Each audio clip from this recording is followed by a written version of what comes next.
Right, so Israeli planes have been coming here to the UK since the atrocities of October 7th broke out. We've heard nothing about this, I hear you cry, but this is what the latest investigation by Declassified UK have discovered, begging the question, what could they possibly be coming here for? It's a long way, after all, especially during a time where they claim to be fighting for their existence against a brutal dissident force determined to wipe them all out, laying on the woe is us card, even as they respond to a one-night attempted hostage grab with 4 months of levelling the Gaza Strip, rendering vast areas uninhabitable and killing some 30,000 people. Clearly, this country is playing a role of some kind and has been playing that role for some time, and the government definitely has questions to answer if we have yet more reason to assume that the UK has been enabling, aiding and abetting genocide even more than we might previously have already thought. Right, so Israeli planes coming to the UK, why on earth could they be coming so far? If Israel needed to come to a UK airbase for whatever reason, there's one on Cyprus and others dotted about between here and there, or there's too much attention being brought to flights coming in and out of RAF Akrotiri on Cyprus for Israel to so blatantly be landing there too. Well, we know the US has been using that UK RAF base to fly in and out of Israel on missions doing we know not what, gathering intelligence, dropping off supplies maybe, who knows. It has even been surmised that they've been facilitating the transport of weaponry and other armaments from our base on Cyprus, not to mention the attacks by the US and UK on Houthis blockading shipping in Yemen and at the Bab el-Mandeb Strait in the south of the Red Sea. They've been launched from Cyprus to there too. Certainly the local Cypriots think we've been up to no good. They're aiding and abetting Israel from their island. They've been protesting on Cyprus against Israel and for a free Palestine, just as much as we've seen protests and demonstrations here and elsewhere around the world for the same reason. They've even gone right up to the gates of the RAF base itself to voice their displeasure, and whilst the UK government maintains that it is a matter of national security, they do not comment on the comings and goings of the military for that reason. But that does nothing to satisfy those of us deeply concerned with what is happening out there in Gaza, who know what a bunch of lying chances our government are. The main opposition leadership is on these matters as well, not to mention the US and Israel too. The only thing people trust is what they see for themselves these days via social media, this genocide being the first playing out in history unedited before our very eyes, or via independent media exposing what the mainstream media refuse to, because if they aren't covering it, somebody doesn't want you to know about it. Which of course brings me on to the stellar work of Declassified UK, one of the outlets which has covered a lot of the comings and goings from that RAF base, RAF Akrotiri in Cyprus. A lot of what we know has been going on there has come from their work, their journalism, investigative journalism, and it's certainly the first that I picked up on covering this story. And again, they've done likewise with this one here too, identifying these flights from Israel, landing at bases or coming and going from bases here on the British mainland.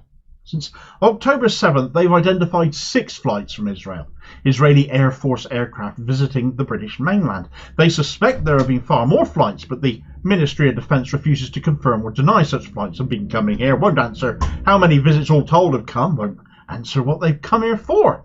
The Declassified have identified flight logs, as I said, of at least 6 flights, confirming they have been happening, and confirming Israeli military aircraft have landed a total of 6 times at minimum on the British mainland since October 7th at 4 different locations. The first record they became aware of was a flight out of Glasgow Prestwick in Scotland on the 18th of November last year. There's no record of the flight ever having arrived. The flight log for that has not been kept, is missing for some reason. But the flight log of the aircraft leaving IAF 680, IAF standing for Israeli Air Force, left Glasgow Prestwick at 1 p.m. that day and arrived 5 hours later in Beersheba, Israel. I'll come back to that destination in a moment. It's not exactly as well known as Tel Aviv, but this was around the time the ceasefire vote fell in Parliament, of course. So what had we become involved with by this point, and did that have any bearing on how MPs tended to vote? We can't know, because they won't say what these aircraft were doing here. They won't even confirm what sort of aircraft they were, lest that give the game away too, I presume. A big air freighter would imply stuff getting transported, wouldn't it? I wonder what sort of stuff that might have been. Perhaps it's troops, but we don't have boots on the ground in Israel, do we? Do we? All raises questions, however you look at it, doesn't it? That destination of Beersheba, though. Beersheba in Israel is home to the IAF's Nevatim Air Base, lying in the Negev Desert just south of the West Bank. The base has been a central node for the US to deliver bombs and other armaments to. In fact, the very first shipment of such armaments delivered to Israel following the night of October 7th was delivered to Nevatim Air Base on October 11th. The base is home to the equivalent of America's Air Force One as well, though they call theirs the Wing of Zion. Not too on the nose, is it? At any rate, this base has a track record of being a drop-off point for armaments since October 7th. Now, the second flight Declassified became aware of was that of another unidentified Israeli Air Force aircraft, though eyewitnesses state it was a Boeing 707, and it left Birmingham on December 2nd, again bound for Nevatim. And this model plane in question is known to be able to carry both passengers and freight. But the only reason this plane ended up in Birmingham at all was because it got diverted from its intended destination here, which was RAF Mildenhall in Suffolk, which is a US airbase. It's actually home to the second largest concentration of US troops in the UK, and, well, the US wanted to put boots on the ground, which there have been allegations of. There's more than 4,000 of their military personnel there waiting to be deployed if needs be. Over the following fortnight, another 2 flights left RAF Mildenhall, bound for Israel. The first one went to Nevatim, and the second one went to Dover. And no, I'm not talking about Dover in Kent. It's not ferrying Rishi Sunak about. That's the sort of flight he'd take, wouldn't it?